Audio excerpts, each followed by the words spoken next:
L'armée a pris le pouvoir au Mali. Des mutins ont neutralisé à Bamako la garde présidentielle du président Amadou Toumani Touré et ont ensuite officialisé la nouvelle donne dans une intervention radio-télévisée. Les institutions sont dissoutes et un couvre-feu est en vigueur. Pascal Achard. Écran noir à la télévision malienne, puis enfin à l'aube, l'allocution annoncée depuis de longues heures.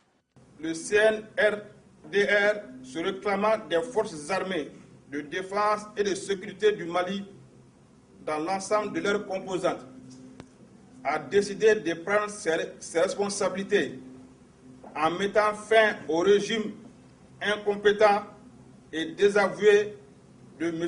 Amadou Toumani Touré. Les mutins déclarent aussi la dissolution de toutes les institutions, la suspension de la Constitution, puis un couvre-feu à compter d'aujourd'hui.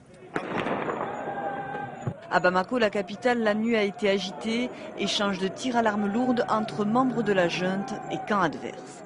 Le palais présidentiel est occupé, annonce un soldat mutin.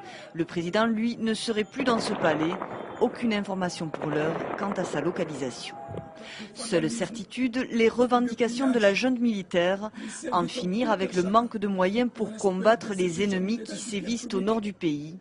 Ces ennemis, ce sont les rebelles Touaregs et des combattants islamistes qui multiplient les attaques depuis la mi-janvier.